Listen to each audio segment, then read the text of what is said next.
Hi everyone and welcome back to another lesson for beginners with a beginner. And in today's lesson we are going to practice the song Zombie by the Cranberries. As usual in the agenda we're going to talk about the chords, the chord progression and the strumming pattern. Okay, so let's start with the chords. The first chord that we're going to look at is the E minor. Then we're having the G chord,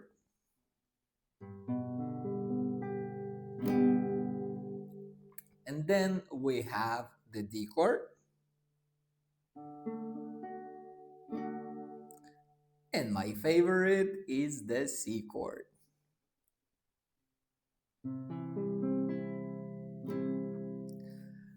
Now, those are the four chords that are gonna be throughout the entire song, okay? The only thing that is changing is the strumming pattern, okay?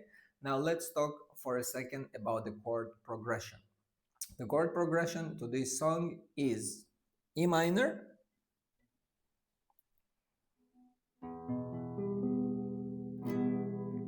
C, moving to G, and to D. Now, what changes in this song? So let's do the part by part. So the first part of this song is basically like that.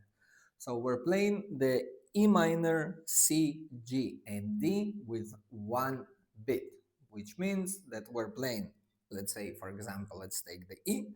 We're playing the E, 1, 2, 3, 4. Then we're playing the C, 1, 2, 3, 4. The G, 1, 2, 3, 4, and then D, 1, 2, 3, 4. Then what happens next is we're moving back to E and we're playing the 8 beats. What does it mean? So we're playing 1, 2, 3, 4, 5, 6, 7, 8. C, 1, 2, 3, 4, 5, 6, 7, 8. G, 1, 2, 3, 4, 5, 6, 7, 8. And then D, 1, 2, 3, 4, 5, 6, 7, 8. Now we do it twice. So we're going back to E, again 8 beats. And then finishing the first part is again we're moving to the same chords. It's always E, C, G, and D. And we're doing the one beat again.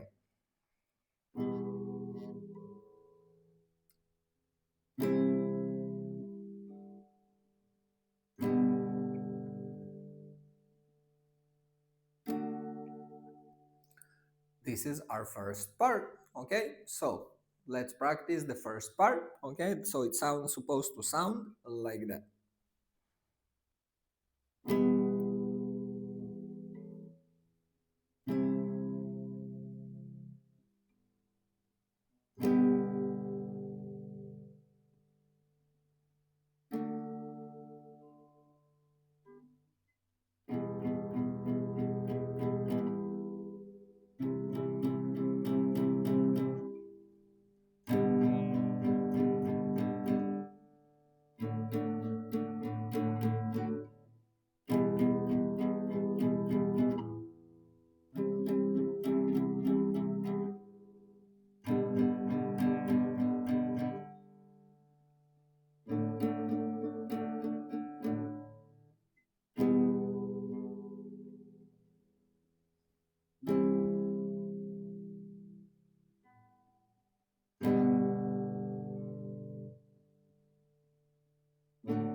So this is the first part, and as you noticed, so when I'm doing the 8 beats, I'm not strumming the whole thing, I'm just strumming the first 3 strings. And it gives it a bit of a dark sound, okay? Now, the second part of the song. What we do is, again, the same chords, E minor, C, G, and D. So we're playing it a bit different. So we're playing the one beat twice, and then twice we're playing the 8 beats. So it sounds supposed to sound like that. So it's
at the end. So basically this whole chord progression and the strumming pattern, we played a bit on a low sound, so as you can see, and by the end we're starting to elevate.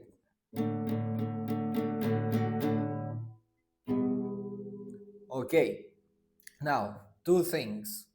Let's start with the first important thing. For moving from E minor to C, we do have a, a anchor finger, which means that we don't need to lift everything. We just leave the second finger on the string and moving the first finger and the third finger into their position for C. So E to C. So it's quite easier moving from E minor to C. And obviously, as I mentioned, there is a riff to that song. What does it mean? So we're going to the 7th fret. And what we can do is something like that.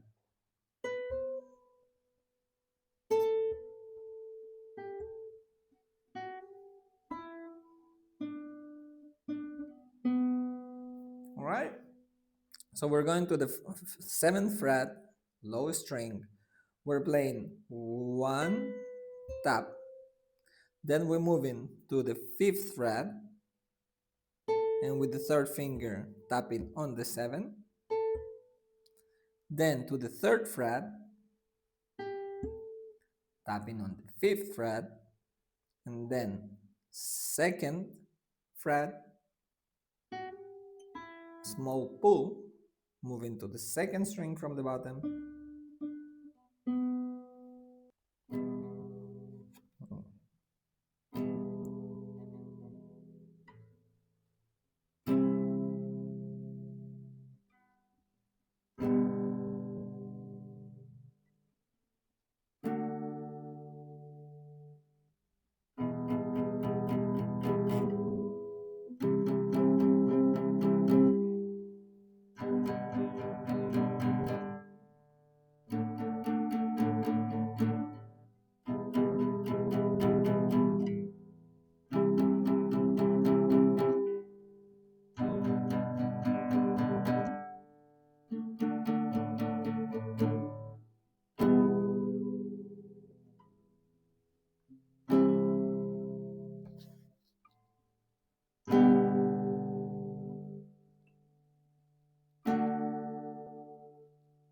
And the riff comes right now.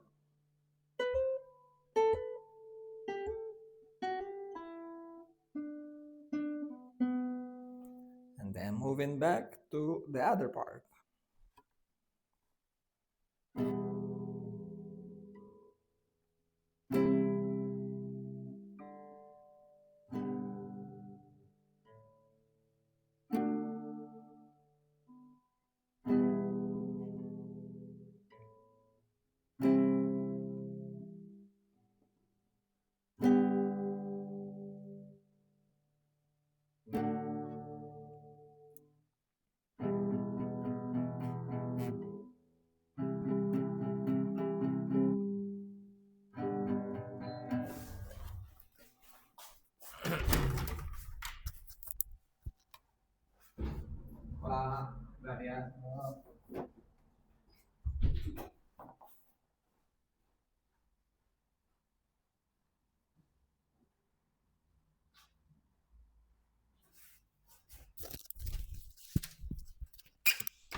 Sounds nice, isn't it?